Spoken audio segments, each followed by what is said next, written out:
കല്യാണങ്ങൾ, ആർഭാട വിവാഹങ്ങൾ. പണ്ട് ഒരു ദിവസം ആ കല്യാണത്തിന്റെ തലേ ദിവസം മൈലാഞ്ചി, പിറ്റേ ദിവസം കല്യാണം. ഇപ്പൊ ചുമന്ന കല്യാണം, വെള്ളക്കല്യാണം, കറുപ്പ് കല്യാണം, ഒടുക്കത്തെ കല്യാണം, സർവ്വതും കല്യാണം. എന്നിട്ട് ഏറ്റവും വലിയ വിറ്റെന്തെന്നറിയോ? ഈ കബറിലേക്ക് കാല് നീട്ടിയിരിക്കണ താത്താടെ ഡാൻസും ഉണ്ട് അതിനകത്ത്. അതാ മനസ്സിലാക്കണ്ടേ. കിളവിയൊക്കെ ഈ പ്രായം ചെന്ന ഉമ്മാമ്മമാര് ഇപ്പം ഏത് കല്യാണ വീട്ടിലും ഗാനമേള. എന്നിട്ട് ഇങ്ങനെ ആണും പെണ്ണും ആടുക. കുറെ കാലം ചാമ്പലായിരുന്നു, ചാമ്പി നടന്ന് കുറെ എണ്ണം. പള്ളി കമ്മിറ്റിക്കാർ വരെ ചാമ്പുമായിരുന്നു. കമ്മിറ്റിക്കാരെല്ലാരും കൂടെ കസേരയിലിരിക്കും. പ്രസിഡന്റ് വന്നിട്ട് പറയും ചാമ്പിക്കോ. കുറെ കാലം അങ്ങനെ ആയിരുന്നു. ആണും പെണ്ണും ചാമ്പിക്കല്ല ആണോ, നിന്നേക്കാ അള്ള എടുത്തിട്ട് ചാമ്പെന്നൊരു ദിവസം വരാനുണ്ട്, ഓർത്തു വെച്ചോ. അള്ളാഹു ഈമാൻ നൽകുമാറാകട്ടെ. അള്ളാടെ ചാമ്പലൊന്നും നിങ്ങൾ കണ്ടിട്ടില്ലല്ലോ. പടച്ച റബ്ബ് പറയാ, അള്ളാനെ കുറിച്ച് നിങ്ങൾ അറിഞ്ഞിട്ട് എന്തു വേണമെങ്കിലും കാണിച്ചോ, ഒരു പ്രശ്നമില്ല. നിനക്ക് ഇഷ്ടമുള്ളത് തിന്നാം, ഇഷ്ടമുള്ളത് കുടിക്കാം, നിനക്കതിനുള്ള സ്വാതന്ത്ര്യം അള്ള തന്നിട്ടുണ്ടല്ലോ. ഇന്നാ ഹദൈനാഹു സബീല ഇമ്മാ ശാക്കിറൻ വ ഇമ്മാ കഫൂറ. അള്ള പറഞ്ഞുടാ, ഈ കാണുന്ന വഴി കൂടെ പോയ നിസ്കരിക്കണം, ഖുർആൻ ഓതണം, നോമ്പ് പിടിക്കണം, ഞാൻ പറയുന്നത് പോലെ നീ ജീവിച്ചാ നിനക്ക് സ്വർഗത്തിൽ പോകാം. ഈ കാണുന്ന വഴി കൂടെ പോയ എന്തു തോന്നിവാസവും കാണിക്കാം, ഒരുത്തരും നിന്നോട് ചോദിക്കാൻ വരില്ല. പക്ഷേ ഇതിന്റെ അവസാനം നീ സൂക്ഷിക്കണം. എന്നിട്ട് അള്ളാഹു പറയുന്നുണ്ട്, ഇത് രണ്ടും നിനക്ക് തെരഞ്ഞെടുക്കാനുള്ള സ്വാതന്ത്ര്യമുണ്ട്, തെരഞ്ഞെടുത്തോ. എന്തു വേണമെങ്കിലും ചെയ്തോ, തലയിൽ കയറി ഇരിക്കണോ, ഉടുതുണിയില്ല നടക്കണോ, എന്തു വേണമെങ്കിലും ചെയ്തോ. പക്ഷെ അള്ള പറയുകയാ, ഖുർആനിലെ ഒരായത്ത് റബ്ബ് പറയുന്നുണ്ട്, നീ ഓർത്തു വെച്ചോ. എടാ, ഏതൊക്കെ ആയത്ത് മറന്നുപോയാലും വാപ്പയോടും പറയുന്നു, ഉമ്മയോടും പറയുന്നു, അള്ളാഹുവിന്റെ ഖുർആനിലെ ഏതായത്ത് മറന്നാലും ഈ ആയത്ത് മറക്കരുത്. ഇത് അള്ളാഹുടെ ഭീഷണിയാണ്. ഇത് അള്ളാഹു നമ്മൾ പറഞ്ഞു തരുന്ന ഒരു വലിയ മുന്നറിയിപ്പാ. അള്ളാഹു പറയുകയാണ്, ഏതായത്തെന്നറിയുമോ? ഏത് മറന്നാലും കള്ളു കുടിക്കുന്നവനും വ്യഭിചരിക്കുന്നവനും. പഠിച്ചവനെ, ഓണമൊക്കെ വരിക, ഇനി തുടങ്ങാൻ പോകുകയാണ്. ആഘോഷങ്ങളുടെ ദിനങ്ങൾ കടന്നു വരുമ്പോ അള്ളാഹുവിന്റെ ദീനിന്റെ നിയമങ്ങളും ശിആറുകളും ഒക്കെ ഞാനും നിങ്ങളും മറക്കാൻ തുടങ്ങുമ്പോ, എടോ, എന്ത് വേണമെങ്കിലും ചെയ്തോ, എന്ത് വേണമെങ്കിലും കാണിച്ചോ. അള്ളാഹുവിന്റെ പരിശുദ്ധമായ ഖുർആനിന്റെ ഒരായത്ത് ഞാൻ പറഞ്ഞു തരാ. അല്ലാഹുവിന്റെ പ്രവാചകന്റെ സ്വഹാബത്ത് ഒരു യുദ്ധത്തിന് പോവുകയാണ്. യുദ്ധത്തിന് കടന്നു പോകുമ്പോ ഒരു ചെറുപ്പക്കാരനായ സ്വഹാബി ഉണ്ടല്ലോ. ഒരു ചെറുപ്പക്കാരന് സുന്ദരിയായ പെണ്ണിനെ കണ്ടപ്പോൾ അവളോട് പ്രണയം തോന്നുകയാ. ഒരു സുന്ദരിയായ പെണ്ണിനോട് പ്രണയം തോന്നി. അവസാനം ആ ചെറുപ്പക്കാരൻ പെണ്ണിനോട് പ്രേമം പറയാൻ പോകുമ്പോ സ്വഹാബത്ത് പറഞ്ഞു, വേണ്ട മോനെ, നീ യുദ്ധത്തിന് വന്നതാണ്, ആവശ്യമില്ലാത്ത പണിക്ക് നിൽക്കരുത്. ആര് പറഞ്ഞിട്ടും കേൾക്കാതെ ആ ചെറുപ്പക്കാരൻ പ്രണയം തലയ്ക്ക് പിടിച്ചപ്പോ സുന്ദരിയായ പെണ്ണിന്റെ ചാരത്ത് ചെന്ന് തന്റെ മോഹം പറയുകയാണ്. ആ ജൂത പെണ്ണ് പറയുകയാ, നീ നിന്റെ മതം കളഞ്ഞിട്ട് എന്റെ മതത്തിൽ വന്നാൽ നമുക്കൊരുമിച്ച് ജീവിക്കാൻ സമ്മതിക്കുകയാ. ആര് പറഞ്ഞിട്ടും കേൾക്കാതെ ചെറുപ്പക്കാരനെ പടന്നു മതം മാറി, പെണ്ണ് കെട്ടി സുഖജീവിതം തുടങ്ങി. യുദ്ധം പോലും പരാജയപ്പെട്ട് സ്വഹാബികൾ തിരിച്ചു വന്നോ. കൊല്ലങ്ങൾ കഴിഞ്ഞോ. അന്ന് യുദ്ധത്തിന് പോയ ഒരു സ്വഹാബി ആ നാട്ടിലൂടെ പോകുമ്പോ അവിടെ നിന്ന് ചിന്തിച്ചു, അല്ലാ, പണ്ട് മതം മാറി പെണ്ണ് കെട്ടിയ ഒരു കൂട്ടുകാരൻ ഈ നാട്ടിലുണ്ടല്ലോ, അവനെ കുറിച്ചും അറിയണമല്ലോ, പഠിച്ചവനെ കണ്ടുപിടിക്കുകയാ. അവസാനം അവന്റെ അടുക്കൽ ചെന്നു, എല്ലാ വിശേഷങ്ങളും ചോദിച്ചു. പിരിയാ സമയമായപ്പോ അവിടുന്ന് ചോദിച്ചു, ചെറുപ്പക്കാരാ, നീ അല്ലാഹുവിന്റെ ഖുർആൻ മുഴുവനും കാണാതെ പഠിച്ച ഹാഫിളായിരുന്നല്ലോ, സാധാരണ ആളായിരുന്നില്ല. അല്ലാഹുവിന്റെ ഖുർആൻ മുഴുവനും പഠിച്ചവനായിരുന്നല്ലോ, ഒരു ഹാഫിളായിരുന്നല്ലോ. എന്തെങ്കിലും നിനക്ക് ഓർമ്മയുണ്ടോ? അല്ലാഹുവിന്റെ ഖുർആനിലെ ഏതെങ്കിലും ഒരു അധ്യായം നിനക്ക് ഓർമ്മയുണ്ടോ? പൊട്ടിക്കരഞ്ഞുകൊണ്ട് പറഞ്ഞു, എല്ലാം ഞാൻ മറന്നുപോയി. 114 സൂറത്തുകളും ഞാൻ മറന്നുപോയി. പക്ഷേ ഒരായത്ത് എനിക്ക് ഓർമ്മയുണ്ട്, ഒരേ ഒരായത്ത് മാത്രമേ എനിക്ക് ഓർമ്മയുള്ളൂ. എന്റെ ചെറുപ്പക്കാരാ, നിനക്ക് ഓർമ്മ വേണമടാ.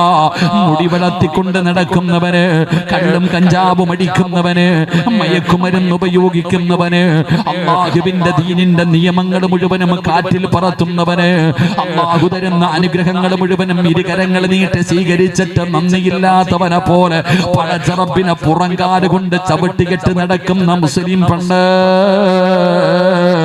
ആര് പറഞ്ഞാലും മഗ്‌രിബ് കഴിഞ്ഞാ എനിക്ക് സീരിയൽ കാണണം ഉസ്താദ്, എത്ര പറഞ്ഞാലും ഞാൻ മാറില്ലെന്ന് പറയുന്ന പെങ്ങള്, നീ ഏതായത്ത് മറന്നാലും ഇത് മറക്കല്ലേ. ഏതായത്തും അറിയോ? വത്തഖൂ യൗമന തുർജഊന ഫീഹി ഇലല്ലാഹ്. ഏതായത്ത് മറന്നാലും മറക്കല്ലേ. ഇത് ഹൃദയത്തിൽ എഴുതി വെച്ചോ, ഇത് നീയൊക്കെ ഹൃദയത്തിൽ എഴുതി വെച്ചോ. വത്തഖൂ യൗമന തുർജഊന ഫീഹി ഇലല്ലാഹ്.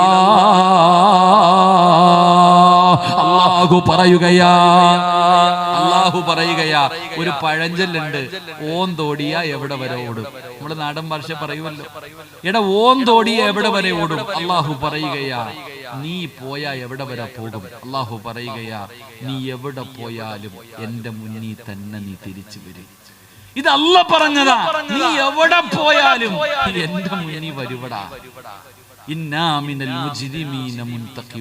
നിനക്ക് ഞാൻ ഒരുക്കി വെച്ചിട്ടുണ്ട്, നീ വാ. അല്ലാഹു നമുക്ക് ഈമാൻ നൽകുമാറാകട്ടെ. ഖുർആനിന്റെ ആയത്തുകൾ കേട്ട് നിസാരമാക്കുന്ന നിന്നെ അല്ലാഹു തിരിച്ചു കൊണ്ടുപോകുകയും നിനക്ക് ഉറപ്പായിട്ടും നിനക്ക് കഠിന ശിക്ഷ അല്ലാഹു തന്നിരിക്കും. അല്ലാഹു നമ്മളെ കാക്കുമാറാകട്ടെ. എന്റെ പ്രിയപ്പെട്ട സഹോദരങ്ങളെ, 3 ഇൻഷാ അല്ലാഹ് ഒന്നുകൂടെ പറഞ്ഞ് നമുക്ക് പിരിയാം. അല്ലാഹു ഭാഗ്യം തരുമാറാകട്ടെ. 3 ഖുർആനിനെ പരിഗണിക്കാതെ വരുമ്പോ, ഖുർആനിനെ സാരമാക്കി കാണുമ്പോ അല്ലാഹു തരുന്ന 3ാമത്തെ ശിക്ഷ എന്താ? വമൻ അഅറദ അൻ ദിക്രി ഫഇന്ന ലഹു മഈസതൻ ലൻകാ ونحشره يوم القيامة أعمى قال رب لم حشرتني أعمى وقد كنت بصيرا قال كذلك أتتك آياتنا فنسيتها وكذلك اليوم تنسى. പറയുന്ന 3ാമത്തെ ശിക്ഷ, അല്ലാഹുവിന്റെ ഖുർആനിന്റെ ആയത്തുകളെ പരിഗണിക്കാത്തവന് അല്ലാഹ് തരുന്ന 3ാമത്തെ ശിക്ഷ. അല്ലാഹു നമ്മളെ കാക്കുമാറാകട്ടെ. പഴയതുപോലെ എല്ലാവരുടെ കയ്യിലും പൈസയൊക്കെ ഉണ്ടോ? എവന്റെ അടുക്ക ചോദിച്ചാലും ഇല്ല എന്നാ പറയണേ. ഉണ്ടെന്നൊരുത്തനും പറയണില്ല. അല്ലാഹു ഈമാൻ നൽകുമാറാകട്ടെ. പിരിവിനൊക്കെ പോകാൻ സങ്കടം ഉസ്താദ്. പിരിവിന് പോകുമ്പോൾ, ഞാനിപ്പോ വായ്പാട് പള്ളിയിൽ നിന്ന് പിരിവിന് പോകുന്ന കാര്യം പറയുമ്പോൾ ഞാൻ പറയും കുറച്ച് പൈസ കൈ വെച്ചോളാം. കാരണം എന്തേ? പിരിക്കാൻ പോകുന്ന വീട്ടിൽ അവന്റെ സങ്കടം കേൾക്കുമ്പോൾ അങ്ങോട്ട് കൊടുക്കാൻ. വീട്ടിൽ ഫോർച്യൂണറും വലിയ വലിയ വണ്ടി കിടക്കുന്നുണ്ട്, കോടീശ്വരനാ, അവനാ ഇരുന്ന് ദാരിദ്ര്യം പറയുന്നത്. അല്ലാഹു കാക്കുമാറാകട്ടെ. എടാ, ഇന്ന് ആരോട് ചോദിച്ചാലും പറയണത് പൈസ ഇല്ലാന്ന്. ഉണ്ടെന്ന് ആരും പറയണില്ല. പൈസയൊക്കെ എവിടെ പോണെന്ന് അറിയുന്നില്ല. സുബ്ഹാനല്ലാഹ്. ചുമ്മാതെ കള്ളം പറയാന്ന് സൂക്ഷിക്കണം കേട്ടോ. പൈസ കൈ വെച്ചിട്ടില്ല എന്ന് പറയരുത്. പൈസ കയ്യിൽ വെച്ചിട്ട് ഇല്ല. വീടിന്റെ അലമാരിക്കകത്ത് പൈസ ഉണ്ട്. അള്ളാണോ ഒന്നും ഇല്ല, പഠിച്ചവനെ ഒന്നുമില്ല. അള്ളാഹ് അതിനകത്ത് വലിച്ചങ്ങിട്ട് കാക്കുമാറാകട്ടെ. പഠിച്ച എടോ, നീ ആദ്യം മനസ്സിലാക്കേണ്ടെന്ന് 2 കാര്യങ്ങൾ നിങ്ങൾ എപ്പോഴും സൂക്ഷിക്കണം. കയ്യിൽ വെച്ചിട്ട് ഇല്ല എന്ന് പറയും. കാരണം നിന്റെ നാവ് നിനക്കറിയില്ല.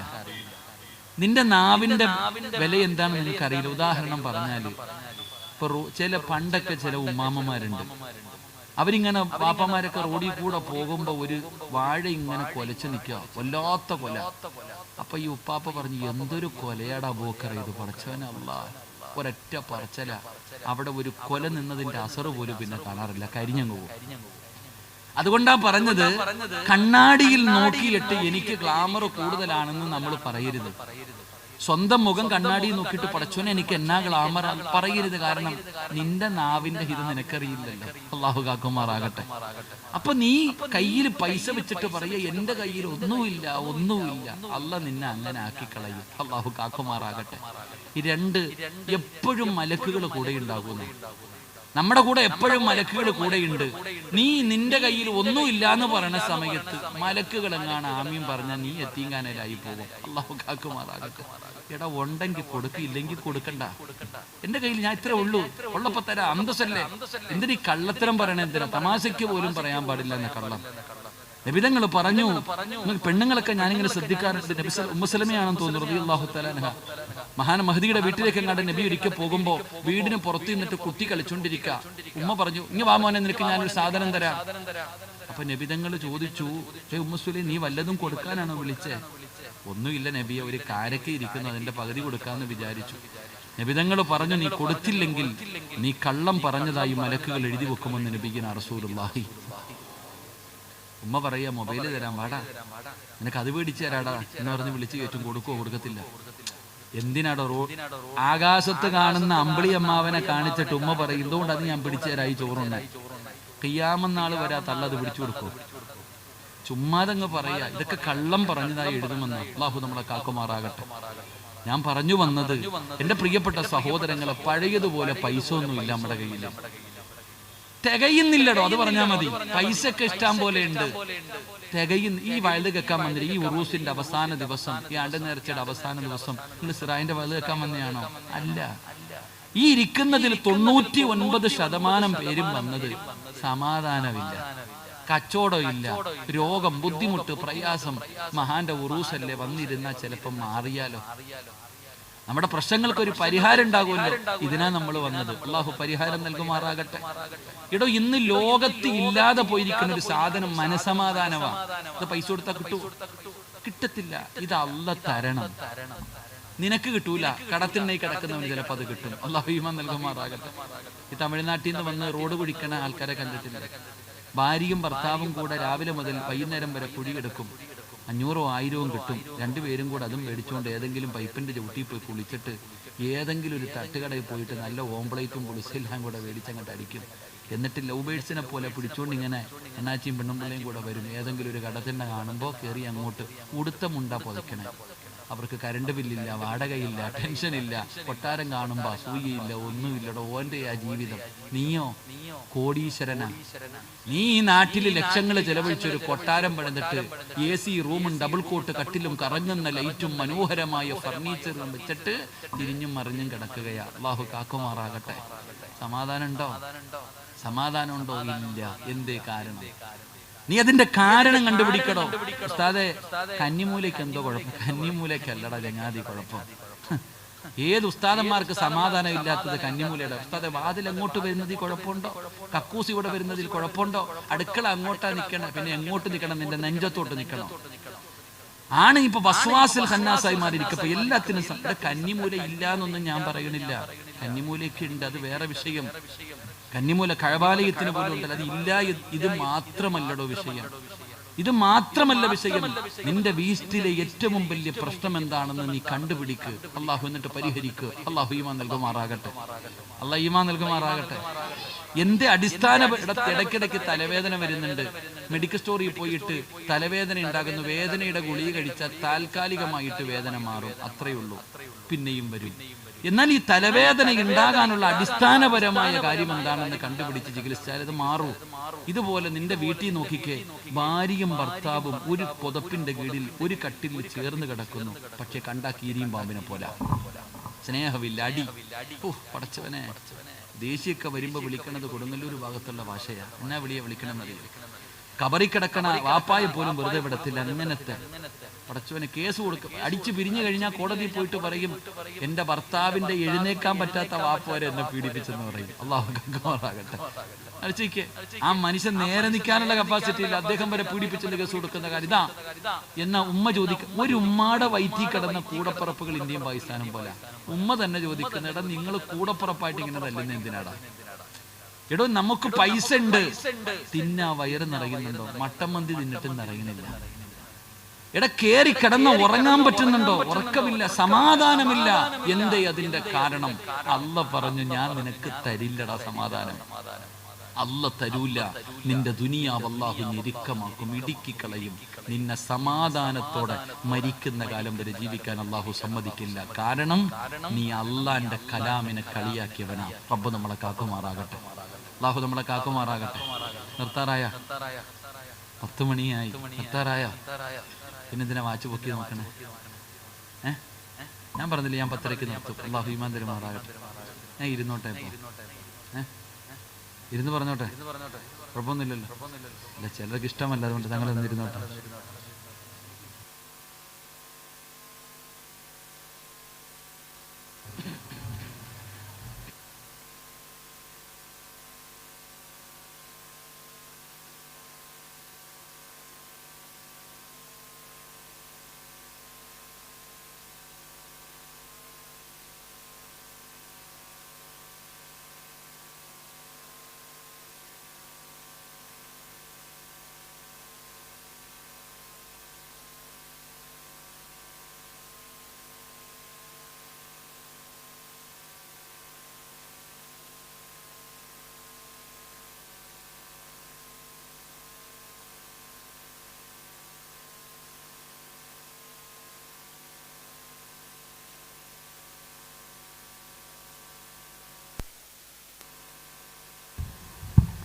ഇൻഷാ അല്ലാഹ് പോ. ഫാൻ പോകേണ്ടവരൊക്കെ പൊക്കോളിയും കേട്ടോ. അത്യാവശ്യമുള്ളവരൊക്കെ പൊക്കോളിയും. ഇവിടെ നിന്നല്ലേ പോകാൻ പറ്റും. അസ്റായിൽ വരുമ്പോ എവിടെ പോവാനാ? വയലിന്റെ സദസ്സിൽ നിന്ന് ഓഫാക്കിരുമോ? ഈ സാധനം അങ്ങ് മാറ്റിക്കും. വയലിന്റെ സദസ്സിൽ നിന്നല്ലേ നമുക്ക് ഇറങ്ങി പോകാൻ പറ്റുക? അസ്റായിൽ വരുമ്പോ ഓടുവോ? ലൗലാ ഖുർആൻ പറയുന്നുണ്ടല്ലോ, ഇത് മാറ്റടാ ചങ്ങാതി, ഈ പീഡ. കൈയാണെങ്കിൽ എനിക്ക് പൊക്കാൻ പറ്റുന്നില്ല, ചെറിയൊരു വേദന. അല്ലാഹു ആഫിയത്ത് നൽകുമാറാകട്ടെ. ഖുർആൻ പറയുന്നുണ്ടല്ലോ, കല്ലാ ഇദാ ബലഗത്തി തറാഖിയ വഖീല മൻ റാഖ് വളന്ന അന്നഹുൽ ഫിറാഖ് വൽതഫത്തി സാഖു ബിസ്സാഖ് ഇലാ റബ്ബിക യൗമയിദിനിൽ മസാഖ്. അല്ലാഹു പറയാ, മലക്കുകൾ പറയും, രാജേ കൊണ്ടുപോകാൻ വന്നതാ, ഓടണമെങ്കിൽ ഓട്, ഓടടാ, ചാടണമെങ്കിൽ ചാട്, രക്ഷപ്പെടുത്താൻ ആരെങ്കിലും ഉണ്ടെ വിളിയടാ. അപ്പൊ ഇവിടെ നിന്നല്ലേ പോകാൻ പറ്റൂ? പൊക്കോളിൻ. അള്ളാഹു അവർക്കൊക്കെ ദീർഘായുസ്സ് കൊടുക്കുമാറാകട്ടെ. ആമീൻ പറയാൻ നല്ല മനസ്സോട് ഇരുന്നാൽ മാത്രം മതി. 5 പേരെങ്കിലും 5 പേര് ഇഖ്ലാസോടുകൂടി അവസാനം വരെ ഇരിക്കുന്ന 5 പേര് മതി. ആ 5 പേരുടെ ആമീന നമുക്ക് പ്രയോജനം. അള്ളാഹു നമുക്ക് ഈമാൻ നൽകുമാറാകട്ടെ. വയൽ കേൾക്കണമെങ്കിൽ മൊബൈൽ എടുത്ത് നോക്കിയാൽ പോരെ. പക്ഷെ ദ്വായാണ് നമ്മുടെ ഓരോരുത്തരുടെയും പ്രതീക്ഷ. അള്ളാഹു ഈമാൻ നൽകുമാറാകട്ടെ. അടിസ്ഥാനപരമായിട്ട് നമ്മുടെ വീടിനകത്തുള്ള പ്രശ്നം എന്താണെന്ന് ഞാൻ പറയാം. പൈസ ചെലവില്ലാതെ പരിഹരിച്ചാൽ മതി. അള്ളാഹു ഈമാൻ നൽകുമാറാകട്ടെ. അള്ളാഹു ഈമാൻ നൽകുമാറാകട്ടെ. ഒരു പൈസയുടെയും ചെലവില്ല. ഉസ്താദ് മന്ത്രമൊന്നും വേണ്ട, ഞാൻ പറയുന്ന കാര്യം ചെയ്താൽ മതി. നമ്മുടെ വീടിൻ്റെ അകത്ത് സമാധാനവും സന്തോഷവും ഇല്ലാത്തതിൻ്റെ കാരണം ഒരു കണ്ണുനീരാ. നമ്മുടെ വീടിനകത്തിരുന്ന ഒരാൾ കരയുന്നുണ്ട്. ആ കണ്ണുനീര് നിന്റെ വീട് നശിപ്പിച്ചു കളയും. അള്ളാഹു കാക്കുമാറാകട്ടെ. അള്ളാഹു കാക്കുമാറാകട്ടെ. ആരാ നമ്മുടെ വീട്ടിലിരുന്ന് കരയുന്നത്? 5 സ്ഥലങ്ങളിൽ 5 കാര്യങ്ങളിരുന്ന് കരയുമെന്ന് നബിയുനാ റസൂലുള്ളാഹി. 1, ഈ പുറക്കാട് പള്ളിയിൽ നിസ്കരിക്കാൻ ആളില്ലാതെ വന്നാൽ പള്ളി കരയും. നിങ്ങളുടെ നാട്ടിലെ മസ്ജിദിൽ നമസ്കരിക്കാൻ ആളില്ലാതെ വന്നാൽ പള്ളി കരയും. പള്ളി കരഞ്ഞ ഈ മഹല്ലുകാരറിയും. അള്ളാഹു കാക്കുമാറാകട്ടെ. കൊറോണയുടെ സമയത്ത് അറിഞ്ഞില്ലേ നമ്മളൊക്കെ അല്ലേ? കിറ്റും കാത്തിരുന്നില്ലേ? നിസ്കരിക്കാൻ ആളില്ല. പള്ളിക്കകത്ത് നിസ്കരിക്കാൻ ആള്. പാവപ്പെട്ട ഉസ്താദന്മാരുടെ കഞ്ഞിയിൽ വരെ പാറ്റയിട്ടതായിരുന്നു അന്ന്. ശമ്പളം പകുതി ഒക്കെ ഉസ്താദ വീട്ടി. അല്ലാഹു അലം. എടോ, നിസ്കരിക്കാൻ പള്ളിക്കകത്ത് ആളില്ലാതെ വന്നാൽ പള്ളി തേങ്ങും. അള്ളാഹു നമ്മളെ കാക്കുമാറാകട്ടെ. 2, പരിശുദ്ധമായ ഖുർആൻ നിന്റെ വീടിനകത്തിരിക്കുന്നുണ്ട്. ആ പരിശുദ്ധമായ ഖുർആൻ ആ വീട്ടുകാരി എടുത്തു പാരായണം ചെയ്യുന്നില്ലെങ്കിൽ ഖുർആൻ കരയും. ഖുർആൻ കരഞ്ഞ നിന്റെ വീടിന്റെ സർവ്വതും തകർന്നു പോകും. അള്ളാഹു കാക്കുമാറാകട്ടെ. അള്ളാഹു കാക്കുമാറാകട്ടെ. ഓതാറുണ്ടോ ഖുർആൻ? ഇന്നത്തെ ദിവസം ഖുർആൻ കൈകൊണ്ട് തൊട്ടവരൊക്കെ ഒന്ന് കൈപൊക്കിക്ക്. ഇന്ന് കഹ്ഫ് ഓതേണ്ട ദിവസമായിരുന്നില്ല നിങ്ങളെ? സാധാരണ ദിവസമല്ലടോ, ഇന്ന് വെള്ളിയാഴ്ച. കഹ്ഫ് ഓതേണ്ട ദിവസം. പാപ്പായി ഉമ്മാക്കൊക്കെ യാസീൻ ഓതേണ്ട ദിവസം. സുബ്ഹാനല്ലാഹ്. പത്രം എടുക്കാൻ മറന്നു. മൊബൈൽ, അയ്യോ, കുഞ്ഞിനെ താഴെ ഇട്ടാലും മൊബൈൽ താഴെ ഇടത്തില്ല. സുബ്ഹാനല്ലാഹ്. നിങ്ങളൊന്ന് ആലോചിക്കട്ടെ, ഈ റോഡിലൂടെ പണ്ട് ആരും കയ്യിൽ മൊബൈൽ പിടിച്ചുകൊണ്ട് നടക്കില്ല. ഇന്ന് മൊബൈൽ എങ്ങനെ കുഞ്ഞുങ്ങളെ താങ്ങിക്കൊണ്ട് നടക്കണ പോലെ നടക്കണേ. കക്കൂസി പോകുമ്പോഴും കൂടെ കൊണ്ടുപോകും. ഞങ്ങളുടെ പള്ളിയിൽ ഒരു ഭാര്യയും ഭർത്താവും കൂടെ ഭയങ്കര വഴക്ക്. ഇനി ജീവിക്കത്തില്ല ഉസ്താദെ, വേണ്ട. അപ്പൊ ഭാര്യ പറയുകയാ, എന്റെ ഭർത്താവിന്റെ ഫോണായിട്ട് ജനിച്ചാൽ മതിയായിരുന്നു. അപ്പൊ ചോദിച്ചു എന്തേന്ന്? കക്കൂസി പോകുമ്പോഴും അതും കൊണ്ടാ പോണ, അത്രയ്ക്ക് സ്നേഹമാണെന്ന്. ചിരിക്കൊന്നും വേണ്ട. സൗത്ത് ഇന്ത്യൻ ബാങ്കിലോ അല്ലെങ്കിൽ SBI പോലും ലോക്കറിന് പോലും ഇല്ലാത്ത ലോക്കാ നിന്റെ മൊബൈലിൽ. ഇവിടത്തെ വലിയ വലിയ ബാങ്കുകളുടെ ലോക്കറിന് പോലും ഇല്ലാത്ത ലോക്ക.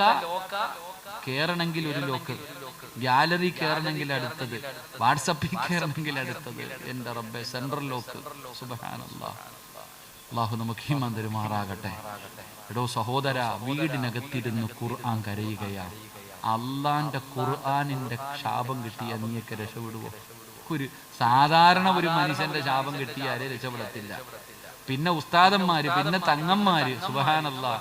ഖുർആനിന്റെ ശാപം കിട്ടിയ നിന്റെയൊക്കെ വീട് കത്തിയില്ലെങ്കിലല്ലേ കുഴപ്പമുള്ളൂ. അള്ളാഹു കാക്കുമാറാകട്ടെ. എടോ, ഖുർആൻ എടുത്തു വെച്ച് ഓതണം. അലമാരിക്കകത്ത് നിരത്തി വെച്ചിരിക്കുക. സൗദി ഉംറയ്ക്ക് പോയപ്പോ കൊണ്ടുവന്ന ഉസ്താദ്. എന്തിനാ കൊണ്ടുവന്ന?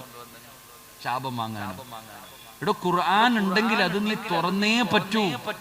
അതെടുത്തു വെച്ച് നീ പാരായണം ചെയ്യും. ഉസ്താദെ ഖുർആൻ ഓതും, പക്ഷെ കൈകൊണ്ട് തൊടൂല്ല. മൊബൈൽ മൊത്തം ഖുർആൻ ഇപ്പൊ മൊബൈലില്ല. ചങ്ങാതി, മൊബൈലിൽ ഖുർആൻ ഓതേണ്ട ചില സമയങ്ങളുണ്ട്. ഖുർആൻ എടുത്തു വെച്ച് ഓതുന്ന പ്രതിഫലം മൊബൈലിൽ ഓതിയ കിട്ടുമോ? കാണാതെ ഓതിയ കിട്ടും. കണ്ടോതുന്നതിനാണോ പ്രതിഫലം കൂടുതൽ, കാണാതെ ഓതുന്നതിനാണോ? എന്നിട്ട് എന്റെ തിരിയാത്ത ഈമാൻ തരുമാറാകട്ടെ. ബഹുമാനിക്കുന്നവൻ, നമുക്ക് ഖുർആനിനോട് ബഹുമാനം ഇല്ല. അള്ളാന്റെ ഖുർആനിനെ നമ്മൾ ബഹുമാനിക്കണം. അത് ബഹുമാനിക്കണം. നീ അതിനെ ഒളിവില്ലാതെ തുടരുത്. കിബിലയുടെ നേരെ ഇരുന്ന് വേണം ഓതാൻ. അത് ഓതുന്നതിന്റെ ഇടയിൽ നീ സംസാരിക്കരുത്. ഒളിവില്ല ആർക്കും. ഇപ്പൊ നമ്മൾ ചില വീടുകളിൽ പോകുമ്പോ പറയും, ഞാൻ എൻ്റെ ഒരു അനുഭവം പറയാം. ഞാനൊരു വീട്ടിൽ ചെന്നപ്പോൾ എൻ്റെ അടുക്ക വന്നിട്ട്, ഉസ്താദെ ഭയങ്കര പ്രശ്നമാണ് ഉസ്താദ്, എന്തെങ്കിലും ഒന്ന് പറഞ്ഞതാ. ഞാൻ പറഞ്ഞു, എനിക്ക് വഅദ് പറയാനേ അറിയത്തുള്ളൂ, മന്ത്രവാദം ഒന്നും ഇല്ല, എന്തെങ്കിലും പറഞ്ഞതാ. അപ്പൊ ഞാൻ എന്ത് ചെയ്ത്, ഇവരുടെ ശല്യം സഹിക്കാൻ പറ്റാതെ ഒരു സൂറത്ത് പറഞ്ഞു കൊടുത്തപ്പോൾ, ഇവർക്ക് ഒരു ആയത്ത് പറഞ്ഞു കൊടുത്തപ്പോൾ തിരിയുന്നില്ല. ഞാൻ പറഞ്ഞു, ഖുർആൻ എടുത്തു തരാൻ. അപ്പൊ എൻ്റെ അടുത്ത് നിൽക്കണ അദ്ദേഹത്തിന് ഒന്നുമില്ല. ഭാര്യയോട് പറഞ്ഞു, ഭാര്യയ്ക്കും ഒന്നുമില്ല. മോനെ ഇങ്ങെടുത്തോണ്ട് ഓടാന്ന് പറഞ്ഞു. നമ്മളെല്ലാരും ചെയ്യുന്നു. കുട്ടികൾക്ക് ഒളിവില്ലാതെ ഖുർആൻ എടുക്കാം. അല്ലാഹു ഈമാൻ നൽകുമാറാകട്ടെ. എടുത്തൂടെ? നിങ്ങളെന്താ എടുത്തൂടെ?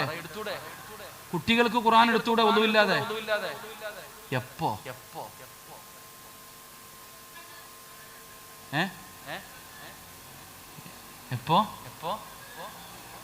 ഇപ്പൊ എന്തിനാ എടുത്തേ? എടോ, കുട്ടികൾക്ക് പഠിക്കുന്നതിന്റെ ആവശ്യവുമായി ബന്ധപ്പെട്ട് ഒന്നുമില്ലാതെ ഖുർആൻ എടുക്കാം. ഇപ്പൊ എടുത്ത് എന്തിനാ? ഉസ്താദിന്റെ കൈ തരാൻ. ഉമ്മായിക്ക് ഒന്നുമില്ല, വാപ്പായിക്ക് എടുറാ, നീ എടുത്ത കുഴപ്പമൊന്നുമില്ല. സൂക്ഷിക്കണം. അല്ലാഹു നമുക്ക് ഈമാൻ നൽകുമാറാകട്ടെ. ഖുർആൻ ഓതിക്കൊണ്ടിരിക്കുക, കാലം നീട്ടി ഇങ്ങനെ അലമങ്ങനെ പെത്തി ചാരി ഗർഭിണി പെണ്ണുങ്ങൾ ഇരിക്കണ പോലെ ഇങ്ങനെ ഇരുന്ന് ഓതല. കിബിലയുടെ നേരെ ഇരുന്നല്ലേ ഖുർആൻ ഓതണ്ട. ഇങ്ങനെ ഖുർആൻ ഓതിക്കൊണ്ടിരിക്കുന്നുണ്ട്. ഫോൺ, ഹലോ ആയിഷ, പിന്നെ സുഖല്ലേടി? ഇൻഷാ അല്ലാഹ് ഞാൻ ഓതിക്കൊണ്ടിരിക്കുക. വീണ്ടും ഖുർആൻ. നീ എന്ത് ഓതുന്നത്? ഇതിലും ഭേദം ഓതാതിരിക്കില്ല. ചിലര് നിസ്കരിച്ചിട്ട് നരകത്തിൽ പോകുന്ന പറഞ്ഞ പോലെ ചിലത് ഓതിയിട്ട് നരകത്തിൽ പോകും. അല്ലാഹു കാക്കുമാറാകട്ടെ. പരിശുദ്ധമായ ഖുർആൻ വീട്ടിലുണ്ടെങ്കിൽ, വീട്ടിൽ ഖുർആൻ ഇല്ലാത്ത വീട് പിന്നെ ശവപ്പറമ്പ. അള്ളാന്റെ കലാമ് ഏത് വീട്ടിലില്ലോ പിന്നെ അത് വീടെന്ന് പറയരുത്. അപ്പൊ എല്ലാവരുടെ വീട്ടിലും ഖുർആൻ ഉണ്ട്. ആ പരിശുദ്ധമായ ഖുർആൻ എല്ലാ ദിവസവും ഒരു വട്ടമെങ്കിലും ഒന്ന് തുറന്നിട്ടൊരു ഉമ്മയെങ്കിലും വെക്കണം. അല്ലാഹു ഈമാൻ തരുമാറാകട്ടെ. അല്ലാഹു പറയുകയാ, നിന്നെ ഞാൻ വെറുതെ വിടത്തില്ല, ഇവിടിട്ട് അനുഭവിക്കും. എന്തേ ഉസ്താദെ? സമാധാനമില്ല, രോഗം, കടം, പ്രയാസം, ദുഃഖം. എന്നാ ഉസ്താദെ ഒന്ന് സന്തോഷത്തോടെ ഒന്ന് ഉറങ്ങാ? നിന്നെ അള്ള വിടുവോ? നിന്നെ അള്ള വെറുതെ വിടുവോ? ഇല്ലടാ ചങ്ങാതി. അള്ളാഹു പറയുകയാ, ഞെരുക്കോ അല്ലാഹു. നിന്നെ ഇടുക്കമാക്കും, നിന്നെ ഒന്നും വെറുതെ വിടത്തില്ല, സുഖിക്കാൻ പെടൂല. അല്ലാഹു പറയുകയാണ്, ദുനിയാവ് മാത്രമല്ല, ദുനിയാവില് മാത്രമല്ല നിന്റെ ആഖിറവും അല്ലാഹു നഷ്ടപ്പെടുത്തുകയാ, നിന്റെ ആഖിറവും അല്ലാഹു ഞെരുക്കമാക്കുകയാണ്. പുറക്കാട് പള്ളിയുടെ ഖബർസ്ഥാനിൽ നിന്ന് എഴുന്നേറ്റ് വരികയാണ്. അല്ലാഹുവിന്റെ ഖുർആൻ എവിടെന്ന് പറയുന്നു, വമൻ അഅറള അൻ ദിക്രി ഫഇന്ന ലഹു മഈസതൻ ലൻഖാ വനഹ്ശുറുഹു യൗമൽ ഖിയാമത്തി അഅമാ. അല്ലാഹുവേ, ഖബറിനകത്തിൽ നിന്ന് എഴുന്നേറ്റ് വരുമ്പോ ചിലർ അല്ലാഹുവിനോട് ചോദിക്കുന്നു, എന്റെ കണ്ണിന് കാഴ്ചയുണ്ടായിരുന്നല്ലോ റബ്ബേ, എന്റെ ചെവി കേൾക്കുമായിരുന്നല്ലോ റബ്ബേ, എനിക്കൊരു കുഴപ്പവുമില്ലായിരുന്നല്ലോ റബ്ബേ, പക്ഷേ ഇന്ന് ഖബറിനകത്ത് നിന്ന് എഴുന്നേറ്റ് വരുമ്പോ എന്റെ കണ്ണ് കാണുന്നില്ല അല്ലാ, എന്റെ ചെവി കേൾക്കുന്നില്ല അല്ലാ. എന്തു പറ്റി പടച്ചവനെ? അല്ലാഹു പറയുകയാ, ഖാല റബ്ബി ലിമ ഹസർതനി അഅമാ വഖദ് കുന്തു ബസീറാ ഖാല കദാലിക അതതുക ആയാതുനാ ഫനസീതഹാ വകദാലികൽ യൗമ തുൻസാ. ദുനിയാവിൽ ജീവിക്കുമ്പോ ഉസ്താദന്മാര് ഖുർആനിന്റെ ആയത്ത് ഓതി തന്നപ്പോ നീ പൊട്ടം കളിച്ചവനല്ലേടാ, നീ അഭിനയിച്ചവനല്ലേടാ, കണ്ണ് കാണാത്തവനെ പോലെ നടന്നവനല്ലേടാ. പാവങ്ങൾക്കും പള്ളികൾക്കും എത്തീങ്കാനകൾക്കും കോളേജുകൾക്കും നിന്റെ മുന്നിൽ വന്ന് കൈനീട്ടിയപ്പോ അല്ലാഹുവിന്റെ ഖുർആനിന്റെ ആയത്ത് ഓതിയിട്ട് പറഞ്ഞപ്പോ നീ പൊട്ടം കളിച്ചില്ലേ, കാണാത്തവനെ പോലെ നടന്നില്ലേ, നീ കളിയാക്കിയില്ലേടാ. അതുകൊണ്ട് നിന്നെയും ഇന്ന് ഞാൻ അങ്ങനെ ആക്കിയിരിക്കുകയാ. നിന്റെ ദുനിയാവും പോയി, നിന്റെ ആഖിറവും പോയി. ഖസ്റത്ത് ദുനിയാ വൽ ആഖിറ. അല്ലാഹു നിന്നെ ഒന്നും വെറുതെ വിടില്ല. ഈ ദുനിയാവും നഷ്ടപ്പെടുത്തി, ആഖിറവും നഷ്ടപ്പെടുത്തി, നരകത്തിന്റെ അടിത്തട്ടിലേക്ക് പോകുന്ന ഒരവസ്ഥ നിനക്ക് വരുമെന്ന് അല്ലാഹുവിന്റെ വിശുദ്ധ ഖുർആൻ. അതുകൊണ്ട് എന്റെ പ്രിയപ്പെട്ടവരെ, ഭയപ്പെടണം, നിസാരമല്ല, ഭയപ്പെടണം, നിസാരമല്ല. അല്ലാഹുവിന്റെ പരിശുദ്ധമായ ഖുർആൻ കളിക്കാനുള്ളതല്ല, അത് വെറുതെ കളിക്കാനുള്ളതല്ല. അതിനെ നീ ആദരിക്ക്, അതിനെ നീ ബഹുമാനിക്ക്, അതിനെ നിന്റെ ഹൃദയത്തിലേക്ക് നീ ചേർത്ത് വെക്ക്. എങ്കിലാ ഖുർആൻ നിന്നെ സ്വർഗ്ഗത്തിൽ കൊണ്ടുപോകുമെന്ന് ആദരവായ പ്രവാചകൻ നബി മുഹമ്മദ് മുസ്തഫ സല്ലല്ലാഹു അലൈഹി വസല്ലമ തങ്ങൾ പറയുമ്പോ, അല്ലാഹുവേ ഞങ്ങൾക്ക് ഈമാൻ നൽകണേ അല്ലാ. സംഘാടകർ ബക്കറ്റ് എടുത്ത് കഴിഞ്ഞു. അൽഹംദുലില്ലാഹ്, ബക്കറ്റ് നിങ്ങളുടെ മുന്നിലേക്ക് കൊണ്ടുവരികയാണ്. എന്തേ പ്രതിഫലം? എടോ, ബക്കറ്റിൽ പൈസ ഇട്ട സംഘാടകർക്ക് വലിയ സന്തോഷമില്ല, അവർക്കല്ല നേട്ടം. നീ കഷ്ടപ്പെട്ടുണ്ടാക്കിയ പൈസ ഈ ബക്കറ്റിന്റെ അകത്തിടുന്നത് കൊണ്ട് നേട്ടം കമ്മറ്റിക്കാർക്കല്ലടോ, നിനക്കാണ് നേട്ടം. അസ്സദഖത്തു റദ്ദുൽ ബലാ, സദഖ വിപത്തുകളെ തട്ടിമാറ്റുമെന്ന് ആദരവായ പ്രവാചകൻ നബി മുഹമ്മദ് മുസ്തഫ.